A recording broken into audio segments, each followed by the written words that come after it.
Porque falando em novidade, a gente tem mudanças na Copa do Brasil. Exatamente, Copa do Brasil, que é a maior competição aí de mata-mata do futebol brasileiro, a segunda mais importante, só fica atrás do Campeonato Brasileiro. Enfim, a CBF no fim de semana fez um anúncio importante no formato de disputa para essa primeira fase, que ela é disputada em jogo único, mas nas edições anteriores, por exemplo, o time que era mandante nessa primeira rodada, ele tinha a necessidade, jogava por uma vitória. O visitante nessa primeira rodada, ele tinha a vantagem do empate. Essa vantagem não existe mais, ou seja, agora mantendo mesmo em jogo único, em caso de um empate nessa primeira fase da Copa do Brasil, a decisão vai para os pênaltis. Na segunda fase da Copa do Brasil, que também é em jogo único, já era disputada nesse formato. Então é uma situação que interessa muito ao Cascavel. O Cascavel, por exemplo, que volta a disputar a Copa do Brasil esse ano, disputou em 2021, 2022, disputou no ano de 2024, passou nas duas primeiras ocasiões, passou da primeira fase, mas o ano passado caiu porque precisava de jogava pelo empate, inclusive, contra o Petrolina no ano passado, mas foi derrotado por 3-2, foi eliminado na primeira fase. Então agora o Cascavel aguarda a definição do adversário, que vai ser definido por sorteio. A Copa do Brasil tem 92 equipes, mas 80 delas disputam essa primeira fase no mata-mata. Cascavel, por exemplo, vai fazer parte do grupo E.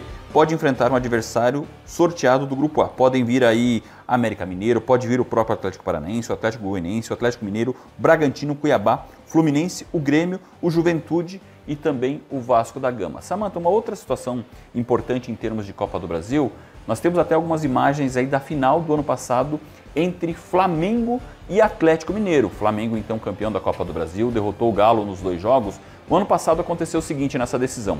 Você lembra do Daverson, que foi até um jogador importante na campanha do Galo na Libertadores da América? Só que como ele já tinha jogado a Copa do Brasil pelo Cuiabá, quando ele teve essa transferência para o Atlético Mineiro, ele não pôde jogar contra o Flamengo nos 2 jogos da decisão da Copa do Brasil. Na sequência da Copa do Brasil, porque já tinha atuado por uma outra equipe. A CBF impediu, extinguiu essa possibilidade. Então agora, se no começo da temporada um jogador atua por uma equipe, como a Copa do Brasil é longa, e ele fizer a transferência, ele pode atuar na mesma competição por um time diferente. Ou seja, o Daverson, por esse critério, poderia ter jogado contra o Flamengo. No ano passado foi a situação mais emblemática em termos de Copa do Brasil.